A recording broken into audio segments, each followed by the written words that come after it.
আমি বারবার একটা কথা বলি যে এই দুনিয়াতে আল্লাহ ছাড়া আমাদের আপন বলে কেউ নাই।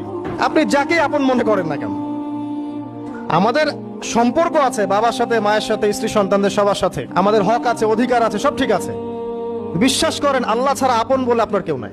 এই যে গার্লফ্রেন্ডকে আপন মনে হয়, এরা আপন না। স্ত্রী সন্তানদেরকে খুব আপন মনে হয়, আপনার মৃত্যুর পর 40 দিন সময় লাগবে না সব ভুলে যেতে। পিতা মাতা ভাই বোন সবাইকে আপন মনে হচ্ছে। পিতা মাতার স্থান বাবা মার পরে, আল্লাহ রসুলের পরে, সেটা ঠিক আছে, তো আপন আল্লাহ ছাড়া তারা নন। আপনি তাদের মনোপুত ভাবে নিজে প্রতিষ্ঠিত হতে পারবেন না, তারা আপনাকে চিনবে না। বলবো সারাটা জীবন তোর পিছনে এত টাকা ঢাললাম, কি করলি? কিচ্ছু করতে পারলি না। আবার এখন যারা পিতা মাতা হয়েছেন, সন্তানদেরকে আপন মনে হচ্ছে, দেখবেন এই সন্তানকে আপনি আপনার মনোপুত ভাবে সম্পত্তি দিতে পারবেন না, ভরণ পোষণ দিতে পারবেন না। এই সন্তান বড় হয়ে আপনাকে বৃদ্ধাশ্রমে পাঠাতে পারে, নাউজুবিল্লাহ।